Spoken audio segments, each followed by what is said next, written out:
అమ్మ తనకున్న చిన్న రాజ్యంలో తనకున్న స్తోమతలో మమ్మల్ని మహారాణిలా పెంచింది. చిన్నప్పటి నుంచి సుఖం అనేదే పడకుండా సింగిల్ పేరెంట్గా ఉన్న వాళ్ళ అమ్మ గురించి చిన్నప్పుడంతా కష్టపడేది.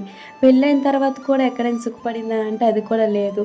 మా నాన్న తాగి వచ్చి కొట్టేటప్పుడు ఇంకోవైపు నుంచి మా నాన్నతో టార్చర్ పడుతూ అలానే సాగించింది, మమ్మల్ని పెంచింది. తను బయటకు పనికెళ్ళి కష్టపడడం మొదలుపెట్టిన టైంకి సడన్గా మా తాతయ్య నాన్నమ్మ చనిపోయారు.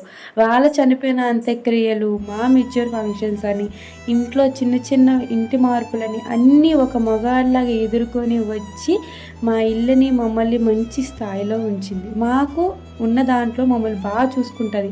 మా అమ్మ గురించి సింపుల్గా చెప్పాలంటే తనకున్న ప్లేట్లోని వేసేది కూడా తను తినదు. నా పిల్లలకి నా భర్తకి ఎక్కడ తక్కువ అవుతుంది వాళ్ళకి పెట్టాలి అని తెచ్చి పెట్టేది మా అమ్మ. ఇంత గ్రేట్ఫుల్ మదర్కి హ్యాపీ మదర్స్ డే.